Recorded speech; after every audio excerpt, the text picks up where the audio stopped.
और जो 3-4% ब्राह्मण हैं, हर जगह वही नजर आते हैं। प्रशासन में बड़े अधिकारी जो हैं वो 100 में से 52 हैं।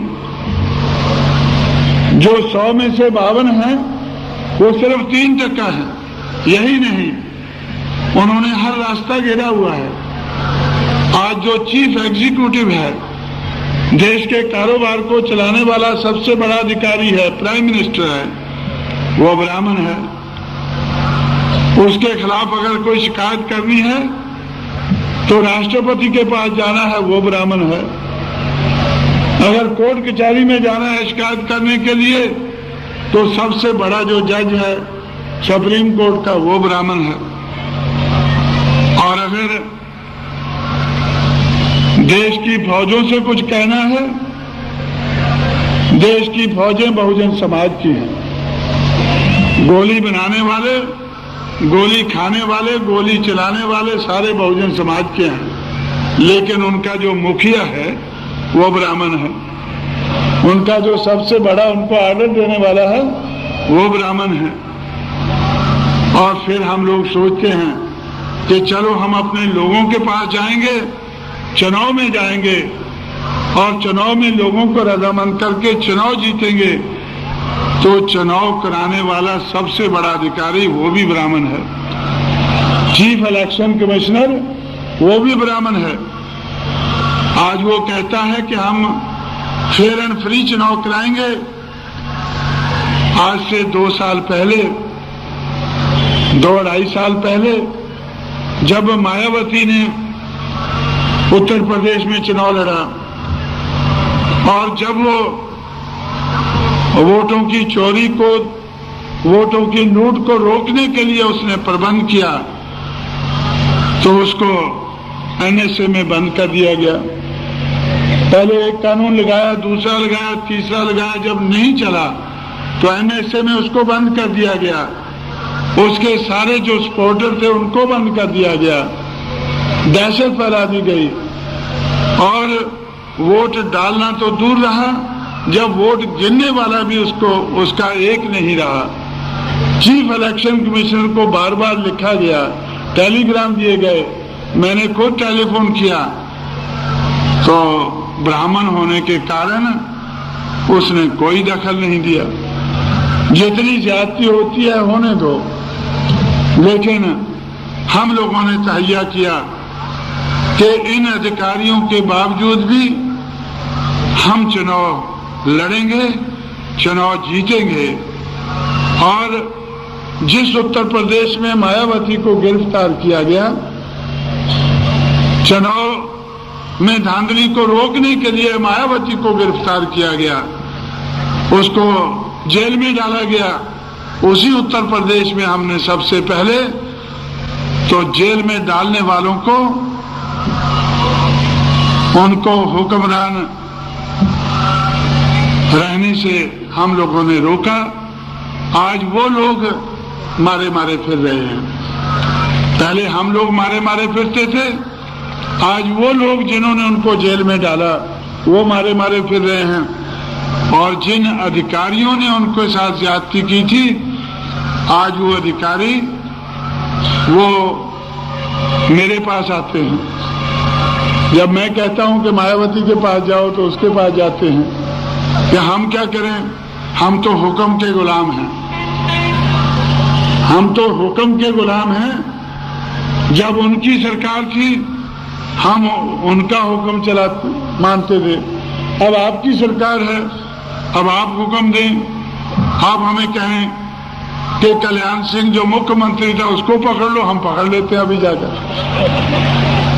तो हमने उनसे कहा कि भाई ना तो हम ऐसा हुक्म देंगे और ना हम चाहेंगे कि आप ऐसा हुक्म आपको पालन करना पड़े। तो इस तरह से साथियों, तो आज मैंने आपको बताया है कि शासन और प्रशासन सब उनके हाथ में है। ये गांधी जी की महानता के कारण है। और आज 1% से कम अगर ओबीसी के लोग प्रशासन में हैं, ये भी गांधी जी की महानता है।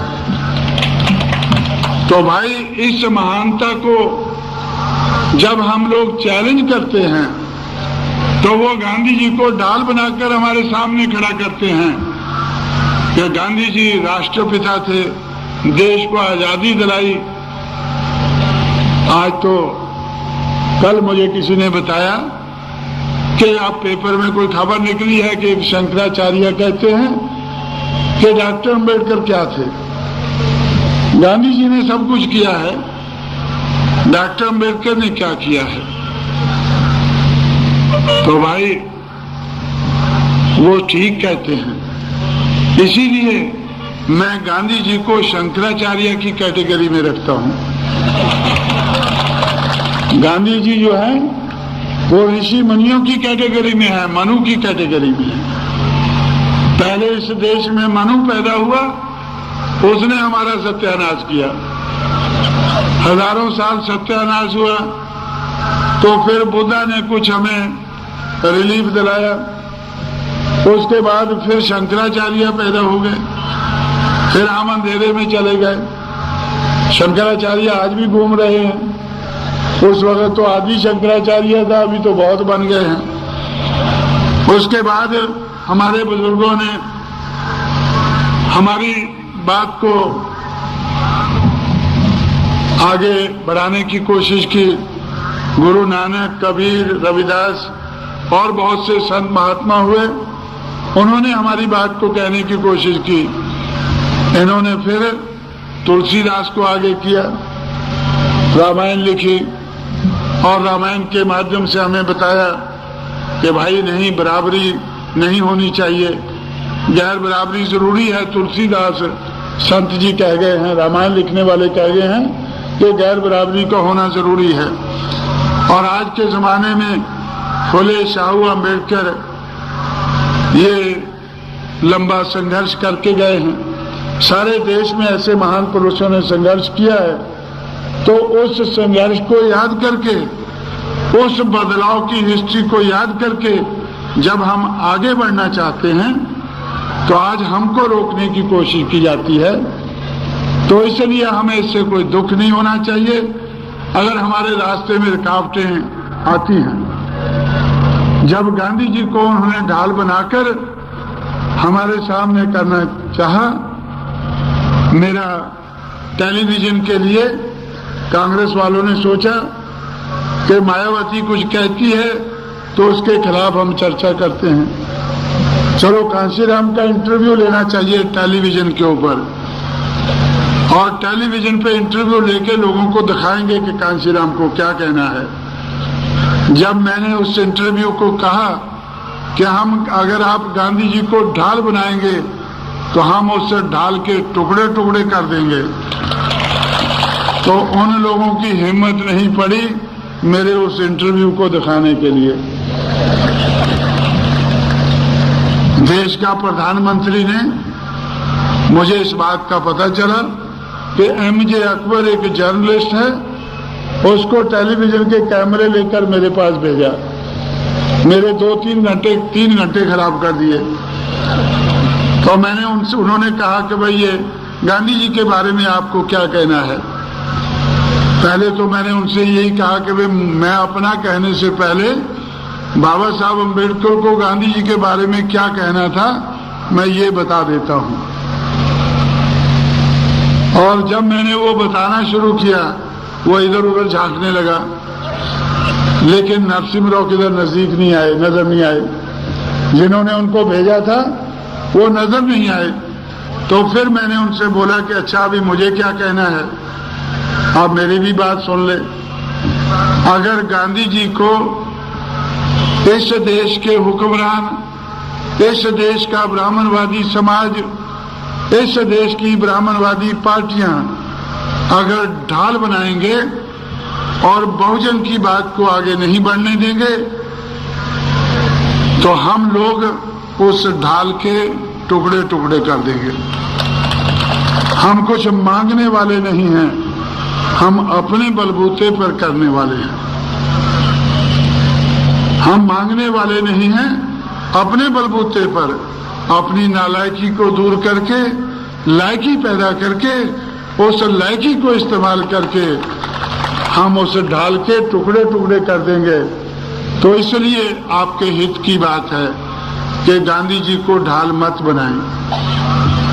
मेरी उस बात को उन्होंने टेलीविजन पर आज तक नहीं दिखाया है।